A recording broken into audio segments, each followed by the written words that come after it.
지금 당신의 마음에 단비가 내립니다. 나의 운명이 바뀌는 시간. 안녕하세요. 관계 단비입니다. 여러분, 기적은 멀리 있지 않습니다. 지금 바로 내 마음속에서부터 시작됩니다.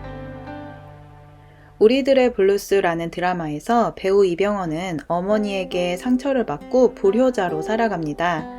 그러던 어느 날 어머니가 말기암으로 시한부 판정을 받으며 처음이자 마지막으로 모자가 여행을 다녀오게 되는데요.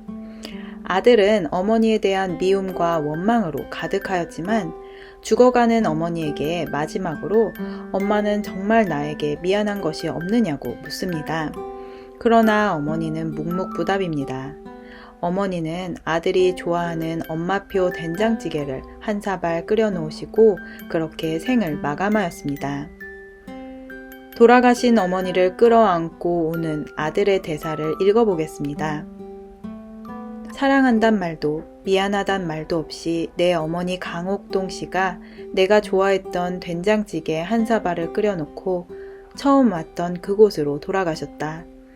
죽은 어머니를 안고 울며 난 그제서야 알았다. 난 평생 어머니 이 사람을 미워했던 것이 아니라 이렇게 안고 화해하고 싶었다는 걸. 이렇게 오래 안고 지금처럼 실컷 울고 싶었다는 걸. 여러분, 이 대사를 듣고 어떤 생각이 드시나요? 저는 하나님의 말씀이 떠올랐습니다. 전도서 3장 11절 말씀. 하나님이 모든 것을 지으시되 때를 따라 아름답게 하셨고 또 사람에게 영원을 사모하는 마음을 주셨느니라. 그러나 하나님의 하시는 일의 시종을 사람으로 측량할 수 없게 하셨도다. 하나님은 모든 사람에게 영원을 사모하는 마음을 넣어놓으셨습니다. 영원한 것은 바로 사랑입니다. 즉 모든 사람의 마음속에는 사랑하고 싶은 마음, 사랑을 받고 사랑을 나누고 싶은 마음이 있다는 것입니다. 그러나 주위를 둘러보면 세상에는 마치 사랑이 없는 것처럼 느껴지는 것은 왜일까요? 모든 사람들이 사랑의 상처를 받고 사랑의 배신을 당했기 때문입니다.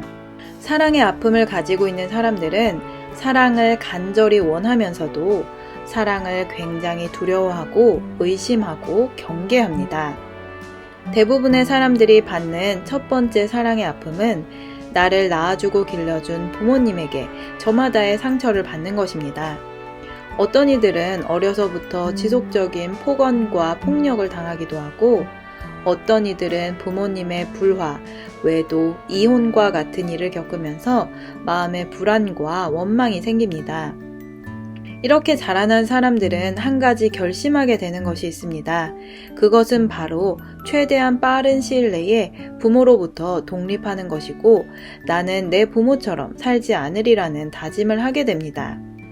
그렇게 자녀는 장성하여 부모에게 받은 사랑의 상처를 완전히 잊어버릴 만큼 사랑하는 이성을 만나게 됩니다. 그 사람과 결혼하여 새로운 삶, 행복한 가정을 꿈꾸지만 너무나 안타깝게도 사랑하는 이성에게 마저 사랑의 배신을 당하게 됩니다. 부모에게 상처를 받아서 자살하는 사람은 거의 없습니다. 그러나 사랑했던 이성에게 상처를 받아 스스로 목숨을 끊는 일들이 종종 기사에 나오는 것처럼 피보다도 더 진한 사랑을 나눈 이성에게 받은 상처는 너무나 깊고 아픈 것입니다. 그 외에도 우리가 살아가는 삶 속에서 친구, 이웃 등 많은 사람들 사이에서 생긴 상처를 해결하지 않은 채 덮고 지나가는 경우가 굉장히 많이 있습니다. 그러나 우리가 이렇게 덮고 어영부영 넘기는 마음의 문제들은 세월이 지나면 잊혀진 듯 하지만 여전히 마음속 깊이 자리 잡아 무엇을 해도 마음이 채워지지 않는 공허함과 답답함을 느끼게 됩니다. 우리는 행복을 찾아 열심히 돈을 벌기도 하고 공부를 하고 운동을 하고 취미생활도 즐기지만 참 이상하게도 그 무엇으로도 채워지지 않는 무언가로 인해 온전한 행복을 얻지 못하는 것입니다. 그런데 여러분, 드라마를 볼 때는 양심의 가책도 느끼고 눈물도 흘리지만 TV가 꺼지고 막상 내 눈앞에 용서하지 못할 사람을 보면 다시금 마음에서 미움과 분노가 일어나는 것을 느끼십니까? 저 또한 과거에 그런 삶을 살아왔습니다. 많은 사람들을 좋아했지만 더 많은 사람들을 미워하고 시기 질투하고 비교의식 속에서 좌절하며 살아왔습니다. 그런데 저는 관계주의자였습니다. 인간관계를 통해서 나의 자존감이 높아지기도 하고 낮아지기도 하였습니다. 사람들과 좋은 관계를 맺고 싶어서 착한 캐릭터로 살고자 노력했지만 상대에게 조금이라도 상처나 지적을 받으면 속에서 미움과 분노가 불처럼 올라왔습니다. 그래서 일방적으로 관계를 끊어버리기도 했습니다. 그러면 또 새로운 관계를 만드는데 애를 쓰고 상처받고 관계를 끊고 다람쥐 쳇바퀴 돌듯 살았습니다. 지금 돌이켜보면 스스로의 저주에 걸린 삶이라고 밖에는 설명이 되지 않습니다. 이렇게 관계에 지칠 대로 지쳐서 더 이상 아무 노력도 하고 싶지 않았을 때 지금 제가 청년 사역자로 섬기고 있는 사람과 사람 치유 세미나를 참석하게 되었습니다. 그곳에서 저는 그동안 나 혼자 고군분투해도 실패했던 인간관계가 바로 신의 영역이라는 것을 처음으로 알게 되었습니다. 그 후 목사님께서는 나에게 있어 가장 미운 사람을 용서해보자고 하셨습니다. 내가 가장 미워하는 사람, 이런 질문은 저에게 참 생소했고 사실 28년 동안 살면서 미운 사람이 많이 있었기 때문에 천천히 그 사람들의 얼굴을 떠올리며 나열해 보았습니다. 내가 가장 미워하는 사람은 누구일까? 더욱 깊이 생각해 보다가 어린 시절에 처음으로 누군가를 미워했다는 것을 알게 되었습니다. 그 사람은 바로 제 마음속 상처로 깊이 자리 잡은 아버지였습니다. 아버지의 무서운 얼굴과 눈빛, 차가운 언행, 모든 것이 떠오르면서 갑자기 미움과 분노가 치솟고 심장 박동수가 빨라지는 것을 느꼈습니다.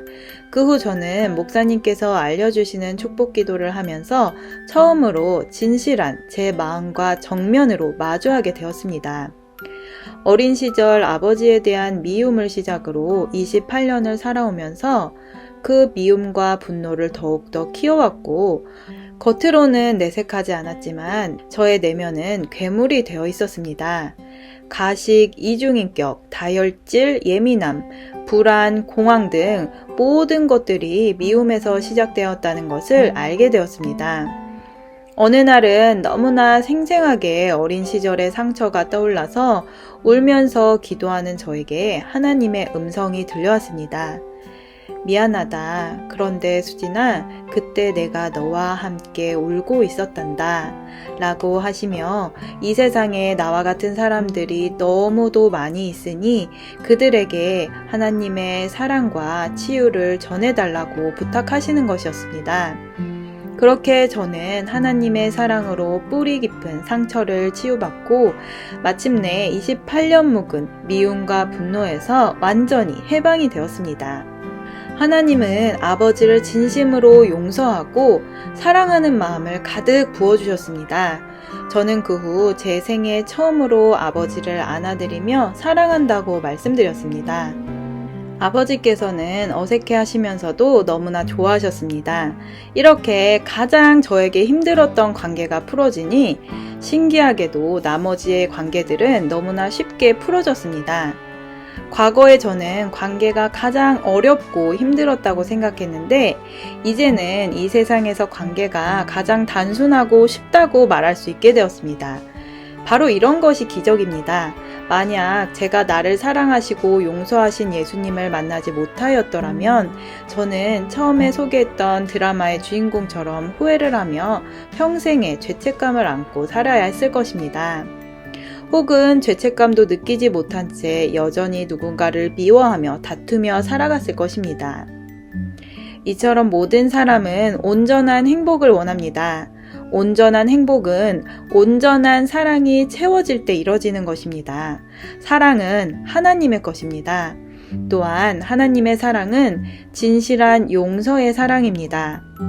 예수님께서는 나를 너무나 사랑하셔서 사람을 선악간에 판단하고 정죄하고 미워하는 죄악으로 가득한 나의 죄를 사하시기 위하여 십자가에 못 박히셨습니다. 예수님께서 나를 용서하셨다는 것을 진실로 믿는다면 나 또한 사람을 용서할 수 있습니다. 잘잘못을 모두 떠나서 내가 먼저 사람을 용서함으로써 진실하게 화해할 수 있습니다. 화해를 하면 그토록 찾아 헤맸던 행복이 다시 찾아옵니다. 하나님께서 나의 영혼육 범사를 축복하시고 책임져 주십니다. 로마서 12장 14절 말씀, 너희를 핍박하는 자를 축복하라. 축복하고 저주하지 말라. 요한복음 13장 34절에서 35절 말씀, 새 계명을 너희에게 주노니 서로 사랑하라. 내가 너희를 사랑한 것 같이 너희도 서로 사랑하라. 너희가 서로 사랑하면 이로써 모든 사람이 너희가 내 제자인 줄 알리라. 아멘. 올 추석에 많은 분들이 가족과 친지분들을 만나게 될 텐데요. 혹여나 나에게 상처 준 가족이 있다면 그분을 축복으로 기도하시고 예수 그리스도 안에서 아름다운 화해와 화목한 명절이 되시기를 축복합니다. 구체적인 기도 방법 등 그 외에도 궁금한 점이 있으시다면 댓글을 남겨주시거나 영상 끝 연락처로 연락 주시면 도움을 드리도록 하겠습니다. 오늘 영상은 여기까지입니다. 끝까지 시청해주신 여러분 감사드립니다. 이 영상이 도움되셨다면 구독, 좋아요, 알림 설정을 꼭 부탁드리겠습니다. 누구나 아름답습니다. 누구나 희망이 있습니다. 이상 메마른 관계의 단비 같은 소식을 전하는 관계의 단비였습니다. 그럼 오늘도 행복한 하루 되세요. 감사합니다.